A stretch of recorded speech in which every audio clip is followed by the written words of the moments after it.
टटिया स्थान वाले बड़े महाराज जी परम पूज्य अनंत श्री संपन्न श्री राधा चरण दास जी महाराज, एक प्रेमी भक्त, संभवतः पंजाब के थे, कहाँ के थे, पति पत्नी थे, बहुत दहाड़ मार मार करके रोने लगे महाराज जी के सामने।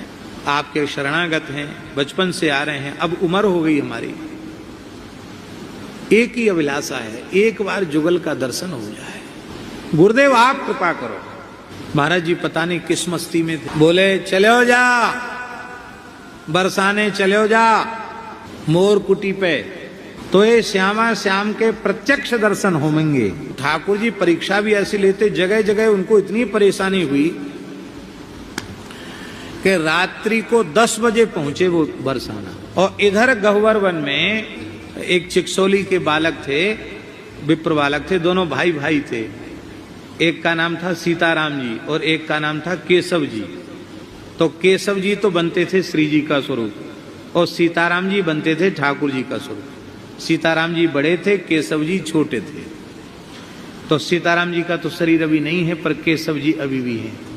अभी भी जब भी वो आते हैं तो हम तो उनमें श्री जी का ही दर्शन करते हैं। इधर महाराज जी का आदेश हुआ और उधर ठाकुर जी के श्रृंगार बढ़ाने का समय आ गया, क्योंकि कोई वो रास मंडली तो थी नहीं कि लीला होनी है।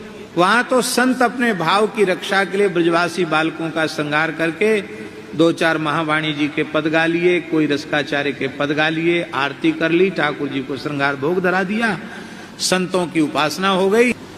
तो श्रृंगारी जी ने कहा श्रृंगार बढ़ावें, ठाकुर जी श्री जी दोनों बोले नहीं, आज श्रृंगार नहीं बढ़ेगा। छोटे से ठाकुर जी क्यों? बोले आज एक प्रेमी भक्त अपने गुरु की आज्ञा सो वृंदावन ते हमारे दर्शन के काजे चले हो, वाय दर्शन दे के हम श्रृंगार बढ़ावेंगे, नहीं तो श्रृंगार आज नहीं बढ़ेगा। ठाकुर जी भावावेश में।